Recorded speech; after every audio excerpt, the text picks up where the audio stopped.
பஞ்சத்தின் உச்சகட்டத்திற்குள் காசா நுழைகிறது என்கிறது பாலஸ்தீன விடுதலை அமைப்பினுடைய சுகாதார பிரிவு இன்றைக்கு வெளியிட்டிருக்கக்கூடிய அறிக்கையில. PLO ஃபதாஹ் அமைப்பு சார்பாக இன்றைக்கு பேசியிருக்கக்கூடிய அவர்களுடைய ஒரு அதிகாரி என்ன சொல்றாருன்னா, மஹ்மூத் அப்பாஸ் தன்னுடைய துணை ஜனாதிபதியாக அல்லது துணை தலைவராக ஹுசைன் அல் ஷேக்கை தான் தேர்ந்தெடுப்பார். இஸ்ரேல் 3 விதமாக பாலஸ்தீனத்தை கையாளுகிறது அப்படிங்கிறாரு. அந்த 3 விதத்துல முதலாவது உச்ச வரம்பாக அவங்க என்ன வச்சிருக்காங்கன்னா, காசாவை மொத்தமாக ஆக்கிரமிக்கிறது, ஆக்கியூபேட் பண்றது.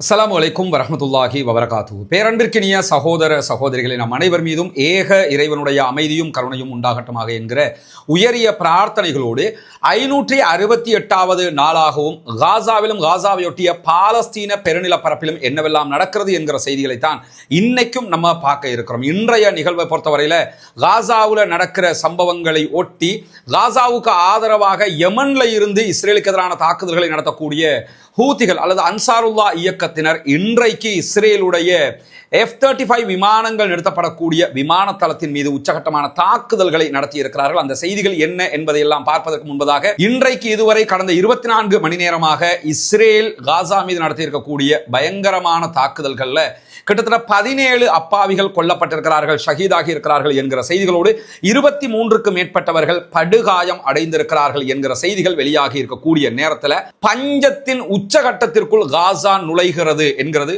பாலஸ்தீன விடுதலை அமைப்பினுடைய சுகாதார பிரிவு இன்றைக்கு வெளியிட்டிருக்கக்கூடிய அறிக்கையில. ஏன்னா ஏற்கனவே அங்க இருப்பவங்களுக்கு உணவு இல்லை, தண்ணீர் இல்லை என்கிற பிரச்சனைகளுக்கு மத்தியில கிட்டத்தட்ட 568 நாட்கள் அவங்க தாண்டி இருக்கிறாங்க. இப்படி தாண்டி இருக்கக்கூடிய நிலையில தான் இன்றைக்கு வெளியாக இருக்கக்கூடிய செய்தி என்ன சொல்லுதுன்னு சொன்னா, முழுமையான பஞ்சத்தை நோக்கி காசாவினுடைய மக்கள் நகருகிறார்கள் என்கிற செய்தி ரொம்ப கவலையான, மனதை வெதும்ப செய்யக்கூடிய ஒரு செய்தியாக இது மாறி இருக்கிறது. அல்லாஹுவை தவிர அவர்களை பாதுகாக்கக்கூடியவன் யாரும் இல்லை. UNRWA தற்போது எங்களுக்குள்ளே உணவு கொடுக்க முடியாமல் இருக்கிறது என்று ஆதங்கப்பட்டுக் கொண்டிருக்கக்கூடிய நேரத்தில் அமெரிக்க ஜனாதிபதி டொனால்ட் ட்ரம்ப் இன்றைக்கு வெளியிட்டிருக்கக்கூடிய அறிக்கையில் என்ன சொல்றாருன்னா, காசாவில் சாப்பிட வழி இல்லாமல் இருக்கிறாங்க, கஷ்டத்தில் இருக்கிறாங்கிறது எங்களுக்கு தெரியாம இல்லை, அதை நாங்கள் பார்த்துக்கிறோம்ங்கிறார். அங்க கஷ்டத்தில் இருக்கிறாங்கிறது எங்களுக்கு தெரியும், அதை நாங்கள் பார்த்துக்கிறோம் சொல்றாரா இருந்தா எதுக்காக அதை சொல்றாருன்னு சொன்னா, நாங்கள் சொல்றதுக்கு கட்டுப்படாத வரைக்கும் அவங்களுக்கு சாப்பாடு கொடுக்க மாட்டோம் என்பதுதான் அவர்களுடைய வழிமுறையாக இருக்கிறது என்பதை பார்க்க முடிகிறது. ஆனால் எது நடந்தாலும் எங்களுடைய சுயாதீனத்தையும் எங்களுடைய உரிமையையும் நாங்கள் விட்டுக் கொடுக்க மாட்டோம் என்பதில் மிக தெளிவாக இருக்கிறார்கள் பாலஸ்தீன விடுதலை அமைப்பை சேர்ந்தவர்கள். இந்த நிலையில தான் இஸ்ரேலிய பணைய கைதிகளுடைய குடும்பத்தார் இன்றைக்கு அதிரடியாக ஒரு அறிக்கை வெளியிட்டிருக்கிறாங்க. அதில் அவங்க என்ன சொல்றாங்கன்னா, பாலஸ்தீன விடுதலை அமைப்பு ஒப்பந்தத்திற்கும் சமாதானத்திற்கும் தயாராக இருக்கிறது. ஆனால் இஸ்ரேலிய பிரதமர் பெஞ்சமின் நெத்தன்யாகு தான் முழுவதுமாக தன்னுடைய அரசியல் ஆதாயத்திற்காக அப்படி ஒரு சமாதானம் வந்துவிடக் கூடாது என்பதில் குறியாக இருக்கிறார் என்று இன்றைக்கு அறிக்கையாகவே வெளியிட்டாங்க. இன்றைக்கு மேரிவ் செய்தித்தாள் இஸ்ரேலுக்குள்ள நடத்தி இருக்கக்கூடிய ஒரு கணிப்பீட்டின் பிரகாரம் இஸ்ரேலியர்களில் 72% மேற்பட்டவர்கள் ஒரு சமாதானத்திற்கு செல்வதற்குத்தான் நாங்கள் தயாராக இருக்கிறோம், இனிமேல் யுத்தம் வேண்டாம், இது எல்லையற்ற யுத்தமாக இருக்கிறது என்கிற நிலைப்பாட்டில் இருக்கிறார்கள் என்கிற ஒரு கருத்து கணிப்பும் வெளியாகி இருக்கிறது. எனவே இஸ்ரேலிய பொதுமக்களை பொறுத்தவரை தொடர்ந்து அவர்கள் இஸ்ரேலிய அரசாங்கத்திற்கு எதிராக இருக்கிறார்கள் என்பதை நம்ம பார்க்க முடிகிற அதே நேரத்தில் இன்றைக்கு வெளியாகி இருக்கக்கூடிய செய்திகள்ல இன்னும் ஒரு முக்கியமான செய்தி என்னன்னா, வெஸ்ட் பேங்க் ஆளக்கூடிய மஹ்மூத் அப்பாஸினுடைய PLO இருக்கிறாங்களா இல்லையா, அந்த PLO ஃபதாஹ் அமைப்பு சார்பாக இன்றைக்கு பேசியிருக்கக்கூடிய அவர்களுடைய ஒரு அதிகாரி என்ன சொல்றாருன்னா, மஹ்மூத் அப்பாஸ் தன்னுடைய துணை ஜனாதிபதியாக அல்லது துணை தலைவராக ஹுசைன் அல் ஷேக்கை தான் தேர்ந்தெடுப்பார் என்று அறிவித்திருக்கிறார். நம்ம ஏற்கனவே 3 நாளைக்கு முன்னாடி பேசின வீடியோல பாலஸ்தீனத்தினுடைய துணை ஜனாதிபதி யாரு என்கிற ஒரு வீடியோ பதிவு போட்டிருக்கிறோம். அதுல நம்ம சொல்லி இருந்தோம், அவர் இந்த ஹுசைன் அல் ஷேக் அல்லது இன்னொருவர் 2 பேரை சொல்லி இந்த 2 பேர்ல ஒருத்தரை தான் தேர்ந்தெடுப்பாரு, மற்ற 2 பேரையும் தேர்ந்தெடுக்க மாட்டார், குறிப்பாக மர்வான் பர்கௌத்தியை தேர்ந்தெடுக்கவே மாட்டாரு என்று சொல்லி இருந்தோம். அந்த அடிப்படையில் இன்றைக்கு வெளியாக இருக்கக்கூடிய அறிவிப்புல மிக தெளிவாக ஹுசைன் அல் ஷேக் தான் அவர்கள் தேர்ந்தெடுப்பார்கள் என்கிற செய்திகள் வெளியாகி இருக்கு. இன்னைக்கு அனடோலு நியூஸ் ஏஜென்சியும் இந்த செய்தியை உறுதிப்படுத்தி இருப்பதை நம்ம பார்க்க முடிகிற அதே நேரத்தில் இஸ்ரேலோடு ஒரு விரிவான ஒப்பந்தத்தை நாங்கள் மேற்கொள்வதற்கு தயாராக இருக்கிறோம், அது தொடர்பான பேச்சுவார்த்தைகளுக்காக கெய்ரோவுக்கு வந்திருக்கிறோம் என்று பாலஸ்தீன விடுதலை அமைப்பினுடைய தலைவர்கள் இன்றைக்கு அறிவித்திருக்கிறார்கள். கத்தார்ல இருந்து அவங்க ஈஜிப்ட் கெய்ரோவுக்கு வந்திருக்கிறாங்க. பாலஸ்தீன விடுதலை அமைப்பினுடைய தலைவர் ஹலீல் அல் ஹையா அவர்களுடைய தலைமையில் தான் அந்த குழு வந்திருக்கிறது. இன்றைக்கு அவர்கள் கெய்ரோவினுடைய அதிகாரிகளை சந்தித்து பேசி இருப்பதாகவும் நாளை மறுதினம் ஆகிய நாட்களிலும் இந்த பேச்சுவார்த்தைகள் தொடர இருப்பதாகவும் ஒரு புதிய சமாதான முன்மொழிவு அது எப்படி இருக்கும் என்று பேச இருக்கிறோம் என்று சொல்லியிருக்கிறார்கள். குறிப்பாக மிக தெளிவாக அவங்க இன்னைக்கு என்ன அறிவிச்சிருக்கிறாங்கன்னா, பணைய கைதிகளை நாங்கள் விடுவிக்கிறதுக்கு தயாராக இருக்கிறோம், பாலஸ்தீனத்தை விட்டு மொத்தமாக இஸ்ரேல் போய்விட வேண்டும், எங்களுடைய உரிமைகளும் எங்களுக்கு தேவையானவைகளும் கிடைக்க வேண்டும், கிடைக்காத பட்சத்தில் நாங்கள் இதை விடவே மாட்டோம், இது தொடர்ந்துகிட்டே இருக்கும், பிரச்சனை எங்களுக்கு இல்லை உங்களுக்கு தான் சொல்லியிருக்கிறார். ஏன்னா உங்களுக்கு தான் தேவையான ஆட்சியை காப்பாற்றிக்கிறேன்னு இப்படி பல பிரச்சனை இருக்குது, எங்களுக்கு அப்படி ஒன்றும் கிடையாது, ஒண்ணுமே இழக்கிறதுக்கு இல்லைங்கிறவனுக்கு உரிமை மட்டும்தான் தேவைங்கிறவனுக்கு இதெல்லாம் பிரச்சனையே கிடையாது என்பதைத்தான் அவர்கள் சொல்லாமல் சொல்லி இருக்கிறார்கள். இந்த நிலையில தான் இன்றைக்கு இஸ்ரேல் தொடர்பான மிக முக்கியமான பாலஸ்தீன எழுத்தாளரும் ஆராய்ச்சியாளருமாக இருக்கக்கூடிய அல் ஜைத்தூனா ஆய்வுகள் மன்றத்தினுடைய பொது இயக்குநராக செயல்படக்கூடிய முஹ்சின் சாலிஹ் அவர்கள் ஒரு அழகான ஒரு செய்தியை சொல்லியிருக்கிறாரு. அந்த செய்தி நம்ம இந்த இடத்துக்கு தெரிஞ்சு கொள்ள வேண்டியிருக்கு. என்னன்னா, இஸ்ரேல் 3 விதமாக பாலஸ்தீனத்தை கையாளுகிறது அப்படிங்கிறாரு. அந்த 3 விதத்துல முதலாவது உச்ச வரம்பாக அவங்க என்ன வச்சிருக்காங்கன்னா, காசாவை மொத்தமாக ஆக்கிரமிக்கிறது, ஆக்கியூபேட் பண்றது, ஆக்கிரமிச்சுட்டு அதனுடைய மக்களை இடம்பெயர செய்வதும், அதாவது காசாவில இருந்து வெளியேற்றிவிட்டு காசாவை இஸ்ரேலாக அறிவிப்பது, இது அவர்களுடைய முதலாவது இலக்கு. இதை அவர்களால் அடைய முடியாது அப்படிங்கிறாரு பொது இயக்குனர் முஹ்சின் சாலிஹ் அவர்கள். அதே நேரத்தில் 2வது வரம்பாக அவங்க எதை வச்சிருக்கிறாங்கன்னு சொன்னா, இஸ்ரேல் எந்த பகுதிகள் எல்லாம் கட்டுப்பாட்டு புள்ளியாக வைத்திருக்கிறது, ஒன்று நெட்சாரிம் காரிடோரை வச்சிருக்கிறாங்க, அதே மாதிரி தற்போது மொராக் என்கிற சவுத் காசா தெற்கு காசாவையும் சென்ட்ரல் காசாவையும் பிரிக்கக்கூடிய ஒரு பகுதி அவங்க உருவாக்கி ராணுவத்தை அங்கே நிலைநிறுத்தியிருக்கிறாங்க. அதே நேரத்தில் ரஃபா பார்டர்ல பிலடெல்பி காரிடார்லையும் ராணுவத்தை வச்சிருக்கிறாங்க.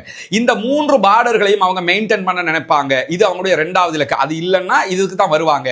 3வது இலக்காக அவங்க என்ன வச்சிருக்கிறாங்கன்னு கேட்டா, இது ஒண்ணுமே சாத்தியப்படல, நம்ம வெளியே போய்த்தான் ஆகணும் என்கிற ஒரு நிலை வருமாக இருந்தால் அப்ப என்ன செய்வாங்கன்னு சொன்னா, சர்வதேச படைகள் காசாவுக்குள்ள வரணும் அப்படிம்பாங்க. சர்வதேச படை எப்படியுமே வராது, வர விடவும் மாட்டாங்க பாலஸ்தீன விடுதலை அமைப்பை சேர்ந்தவர்கள்.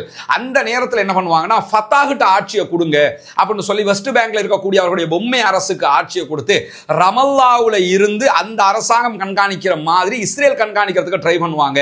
ஆனா இந்த 3மே நடக்கிறதுக்கு சாத்தியம் இல்லை அப்படிங்கிறாங்க. ஏன்னா யுத்தம் ஆரம்பிச்சு இன்னைக்கு 568வது நாள் தாண்டி கொண்டிருக்கக்கூடிய நேரத்தில் கூட பாலஸ்தீன அரசாங்கத்தை, காசாவினுடைய பாலஸ்தீன விடுதலை போராளிகளுடைய அரசாங்கத்தை அகற்ற முடியாம இருக்கிறதுல இருந்து மொத்த தோல்வி இஸ்ரேலுக்கு இருக்கிறது என்பதை நம்ம புரிஞ்சுக்கிறோம்னு சொல்லி இன்றைக்கு அல் ஜைத்தூனா ஆய்வுகள் மன்றத்தினுடைய பொது இயக்குநராக செயல்படக்கூடிய முஹ்சின் சாலிஹ் அவர்கள் மிக அழகான ஒரு அறிக்கை வெளியிட்டிருக்கார். ஒரு பலஸ்டைனுடைய பிரபலமான ஒரு எழுத்தாளராகவும் செயல்படுகிறார். இந்த நேரத்தில் தான் இன்றைக்கும் டெல் அவீவ்ல இஸ்ரேலுடைய ஜனாதிபதி இல்லத்துக்கு முன்பதாக நூற்றுக்கணக்கான மக்கள் திரண்டு நின்று யுத்தத்தை உடனே நிறுத்துங்க, பணைய கைதிகளை மீட்டு கொண்டு வாங்க என்கிற ஆர்ப்பாட்டங்களையும் நடத்தி கொண்டிருக்கக்கூடிய நேரத்தில் இன்றைக்கு 2 விதமான வீடியோக்களை பாலஸ்தீன விடுதலை அமைப்பு வெளியிட்டிருக்கிறாங்க. நம்ம ஏற்கனவே சொல்லி வர்றோம், சரவெடியான தாக்குதல்கள் அவங்க ஆரம்பிச்சிருக்கிறாங்க. அது இன்றைக்கு அவர்கள் வெளியிட்டிருக்கக்கூடிய தாக்குதல் வீடியோவில் நம்ம பார்த்தோம்னு சொன்னா, ஏற்கனவே அவங்க சொல்லியிருக்கிறாங்க, அமெரிக்க இஸ்ரேல் 2 நாட்டினுடைய பிரஜா உரிமை பெற்ற ஒரு பணைய கைதியை அமெரிக்கா கேட்டுக்கிட்டே இருக்கிறாங்க. அவர் இருக்கக்கூடிய இடத்துக்கு இஸ்ரேல் தாக்குதல் நடத்தியது என்று சொல்லி இருந்தாங்க. அதே நேரத்தில் இன்னைக்கு அவங்க வெளியிட்டிருக்கக்கூடிய ஒரு வீடியோவில் என்ன சொல்றாங்கன்னா, இஸ்ரேல் ஒரு தாக்குதல் நடத்தி ஒரு சுரங்கப்பாதையினுடைய வாசல்ல தாக்குதல் நடத்தி இருக்கிறாங்க. அந்த இடத்துல இருந்த இஸ்ரேலிய பணைய கைதி ஒருவர் அந்த தாக்குதலில் காயப்பட்டிருக்கிறார். காயப்பட்டவரை இடிபாடுகளுக்குள்ள இருந்து அவங்க மீட்டெடுக்கக்கூடிய வீடியோவை தான் வெளியிட்டிருக்கிறாங்க. அந்த வீடியோ அல் ஜசீராவுடைய அரபு மற்றும் ஆங்கில பக்கங்கள்ல நீங்க போய் பார்க்க முடியும். நிறைய அவங்க என்னென்ன பேஜ் வச்சிருக்காங்களோ எல்லா பேஜ்லயும் அந்த வீடியோ வெளியிட்டிருக்கிறாங்க. அந்த வீடியோவில் அவர் இடிபாடுகளுக்குள்ள இருந்து அவரை காப்பாற்றி எடுக்கிறாங்க. அவர் சுவாசிக்கிற விதமாக சுவாசிக்க கஷ்டப்படுறாரு. ஆக்சிஜன் அந்த சுவாசிக்கிற கருவிகள் எல்லாம் அவங்க வைக்கிறாங்க. இதுல இருந்து என்ன கவனிச்சுக்கிறீங்கன்னா, பணைய கைதிகளை வச்சுக்கிட்டு இருக்கக்கூடிய எல்லா இடத்துலையும் அவங்க இதெல்லாம் வச்சுக்கிட்டு தான் இருக்கிறாங்க. அவங்க ஆக்சிஜன் மாஸ்க் எல்லாம் அவருக்கு உடனடியாக மாட்டி விடுற காட்சிகள் முதலே பதிவாகிறது. அந்த புகைப்படம் இன்றைக்கு வைரலாக எக்ஸ்ல பரவி கொண்டிருக்கக்கூடிய காட்சிகளையும் பார்க்க முடிகிறது. அதே நேரத்தில் அந்த கைதி என்ன சொல்றாருன்னா, எனக்கு உடம்பு தாங்க முடியல, உடம்பு முழுவதும் வலியாக இருக்கிறது என்று சொல்லக்கூடிய அந்த காட்சியை அவர்கள் வெளியிட்டு என்ன சொல்றாங்கன்னா, உங்க மக்களை நாங்க கொல்லல, பணைய கைதிகளை பத்திரமா பாதுகாத்துக்கிட்டு இருக்கிறோம், இஸ்ரேல் தான் அவர்களை கொல்லுகிறது என்பதை அவர்கள் வெளியிட்டிருக்கிறார்கள். எனவே இஸ்ரேல் தன்னுடைய பொதுமக்களையே கொன்று குவிக்கிறது என்பது இதில் இதிலிருந்து பதிவாகக்கூடிய நேரத்தில் தான் இன்றைக்கு அவர்கள் வெளியிட்டிருக்கக்கூடிய இன்னும் ஒரு வீடியோவில் பாலஸ்தீன விடுதலை அமைப்பு சுஜாஇயா பகுதிகளில் இஸ்ரேலிய ஆக்கிரமிப்பு ராணுவத்தை தாக்குகிற காட்சிகள் வெளியாகி இருக்கிறது. குறிப்பாக மெர்காவா டேங்குக்கு மேல நின்று எதையோ உலாத்திக்கிட்டு இருக்கிறாங்க. ஒரு 4 கேமரா ஷாட் அவங்க காட்டியிருக்கிறாங்க. நீங்க அல் ஜசீராவுடைய அரபு பக்கத்தில் அதை பார்க்க முடியும். அதுல எப்படி காட்டுறாங்கன்னு சொன்னா 4 கேமரா ஷாட் அவங்க காட்டுறாங்க. 4 கேமரா ஷாட்லையும் அவங்கள கண்காணிக்கிறாங்க. அவங்க என்ன நினைச்சிட்டு இருக்காங்கன்னா காசா நம்மள்ட்ட நாம தான் உள்ள நிக்கிறோம்னு நினைச்சிட்டு இருக்காங்க. இவங்க அசால்ட்டா அதை கண்காணிக்கிறாங்க. கண்காணிச்சுக்கிட்டு இருக்கும்போது மெர்காவா டேங்குக்கு மேல 2 பேர் தடுமாறிக்கிட்டு இருக்காங்க. சம்திங் ஏதோ வேலை செஞ்சுக்கிட்டு இருக்காங்க. அதுல ஒருத்தனுக்கு அட்டாக் பண்ணும்போது அவன் கீழே விழுகிறான். தாக்குதலுக்குள்ளாகி அவனை காப்பாத்துறதுக்கு எங்கிருந்து ஒருத்தன் மேல ஓடி வர்றான். அவன் வராம இருந்திருந்தா அவன் தப்பிருப்பான் என்ற அளவுக்கு இருக்குது. அவன் ஓடி வரும்போது அவனுக்கு அட்டாக் பண்றாங்க.